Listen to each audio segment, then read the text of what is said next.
Let's start with the Depression and the fact that people are so miserable today. And indeed, there is a problem. I'm not going to deny the problem exists, and it's a problem of meaning, and it's a problem of purpose. And I think to that extent, I think that Western civilization still has work to do, that the idea of applying reason to human purpose, to human morality, to philosophy is a work in progress, and that the Enlightenment was immediately attacked, and the anti-Enlightenment movement, which dominates the world today, the anti-Western civilization movement, which I think dominates today, has not provided and not allowed for the advancement of ideas that I think that would provide spiritual sustenance to individuals. Spiritual sustenance, and indeed I would add the welfare state, I think, is to a large extent responsible for this depression. If you look at where it happens, you know, it's stunning to me. Today in places like Ohio, you know, people have lost their jobs over the last 30, 40 years because of industries have closed. And they sit at home waiting for those jobs to come back because politicians promised them that one day the jobs will come back. They sit at home waiting for the welfare check because they become dependent on the state to support them. Instead of what Americans used to do is get in their car and drive to where the jobs are. And there are plenty of jobs in America today. Northwest Arkansas is booming, has been booming for decades. And people don't go there. They stay at home in Ohio using their opioids, waiting for the miracle to come because our politicians and our intellectuals and the welfare state implicitly has told them, don't worry, we'll take care of you in that message. If you see statistics about the willingness of Americans to cross state lines for work, to move, as we all used to, it's way down. Americans don't move from state to state anymore, partially because they lose their benefits, partially because they're just waiting around for the Messiah to come or Donald Trump to come and save them. So I don't think it's capitalism, I don't think it's reason that has brought us to where it is. Indeed, it's the rejection of capitalism. And they're not taking reason far enough in terms of finding meaning, purpose, and applying ethics and developing an ethic of living as an individual in the world in which we live that has brought us to where we are in terms of this depression. And a lot of it has to do with a lack of real personal responsibility, not the superficial kind that politicians talk about, but a real personal responsibility. And the real personal responsibility means taking responsibility on your own life to find purpose, meaning, and live it. Live your life. Make your life the best that it can be. At whatever point you are in your life, or whatever your background is, whatever opportunities you face, there are opportunities to go out there and make your life better. Now, again, I think the welfare state, and I think the regulatory state, and I think the mixed economy suppresses those opportunities dramatically, particularly if you're poor. But there's still enough of them that you don't have to sit at home taking opioids and dying slowly. Do you know when the greatest opioid epidemic in this country was? No. In the late 19th century. When there was no welfare state. And it happened partly because of the Civil War and afterwards. Yeah. Because poppies were grown for the wounded. It was the only actual painkiller that anybody had. And in that same period, it spread massively. What was going on in that period? It wasn't a welfare state. It was massive technological and social change caused by the engine of capitalism, by the desire for profit, which had more concern with the profit than with the stability and security of the lives of the people involved in it. Now look, I am not attacking capitalism. I think it is the least worst option that we have of generating wealth and taking care of each other. But that is where it should be put, in its place. The goal is human flourishing, and there are many ways to it. And no, it is not a failure of an individual who's lived in a community that had a meaning and a role and an industry and a community and a life.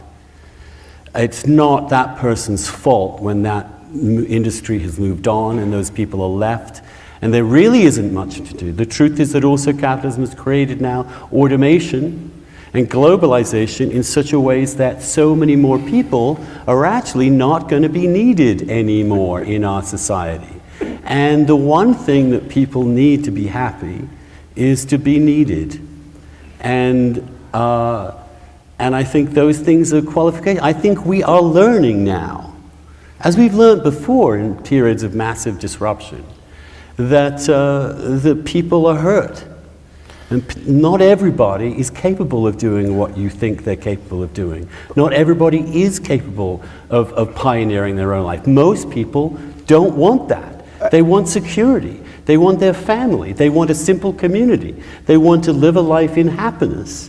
You can go back, one small point and I'll shut up. Hunter-gatherer societies had higher lifespans in general, more leisure, better diets, and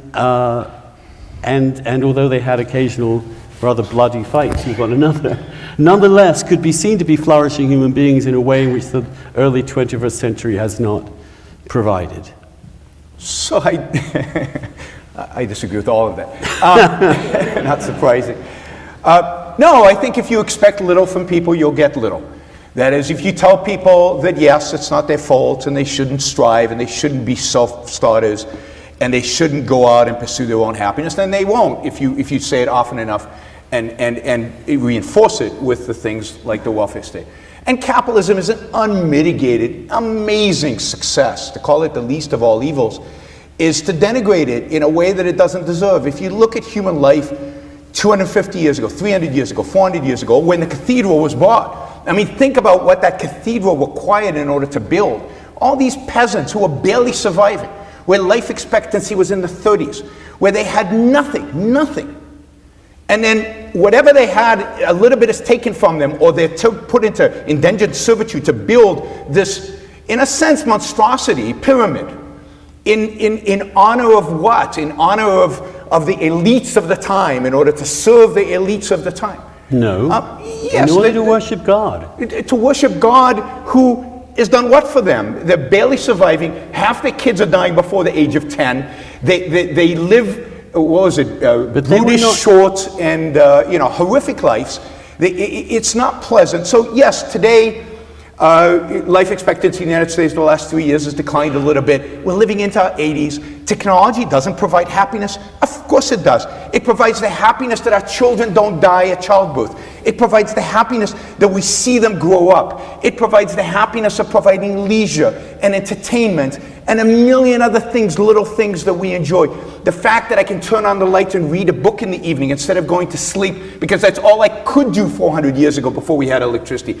The fact that I can, every aspect of this technology enhances my life in dramatic, significant ways, and in ways that make it possible for me to enjoy all these spiritual benefits. I can now listen to every piece of music ever written,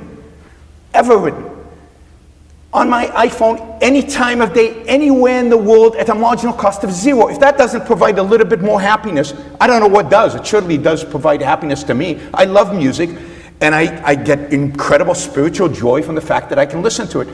So let's not detach technology from happiness. It's crucial, and let's not forget that because of technology, there are 8 billion people living in the world today who wouldn't live. About 7 billion, 7.5 billion wouldn't be around if not for that industrial revolution, if not for the fact that we had developed all these technologies that make it possible for them to live and to thrive and to succeed.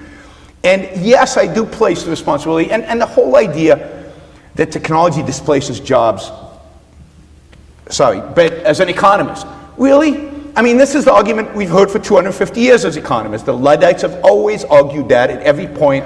I remember my Marxist uncle in 1987 telling me that PCs were going to take over the world and there'll be no jobs any day now, right? And there are more jobs now than ever. You've got millions of people in China working now. You can denigrate China with all this trade stuff, but people who used to be starving, are today in the middle class and living good lives. And if you go to China, you see the dynamism and excitement of people who used to be poor and now are middle class and now have some material wealth, and the spiritual value that provides to their life.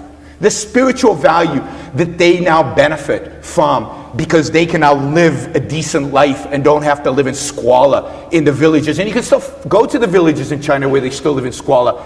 It ain't fun. And it isn't spiritually good and it isn't materially good for any of those people living in that squalor. So there are more people on the planet today than ever before. They're producing more than ever before. There are more jobs than there ever were before. The idea that in 10 years there'll be fewer jobs, and in 50 years there'll be fewer jobs, I think there's no empirical evidence for that. There's no reason to believe that. Indeed, every historical fact suggests the exact opposite. There'll be more jobs, more opportunities, more ways to do stuff in 50 years that are unimaginable to us today than there are today. And let me just say something about the environment, because even if all the stories about ecological decay are true, which I'm skeptical about, because these doomsday scenarios, I mean, we love to believe that we're the ones who are going to end the world, and there's always different reasons why we think our generation is going to end the world. The solution is going to be, if we allow it to happen, technology. There'll be technologies, let's say it's CO2, there'll be technologies to suck CO2 out of the atmosphere. There'll be technologies to produce energy that are going to reduce our dependence, let's say, on fossil fuels. If that turns out, nuclear would be one, if people were open to that. The idea that we are destroying the planet, I just don't think is true. Do you know how many species we've destroyed in the last meteorites have 100 destroyed years? Thousands of species when they've hit the Earth, and the Earth survives. And we as a species are very good at surviving as our environment changes. Now, I'm not denying that species are dying. I'm not denying that temperatures go up. But we as a species, because of our reason, because of our capacity to think and invent and technology, we can survive and we can enhance the world around us. And the value of other species is measured by the value of those species to our lives. There is no intrinsic value in the Earth. Yes, there is. No. Well, All right. Of course there is, because it's God's creation. We have no right to destroy any other species. We have a right to coexist, and we have dominion over them because of our ridiculous intelligence that has taken over our animal lives. But that surely means custody, not destruction, care, not throwaway. And I do think that this will be the ultimate verdict on this particular period of a civilization, that we were so successful we destroyed ourselves.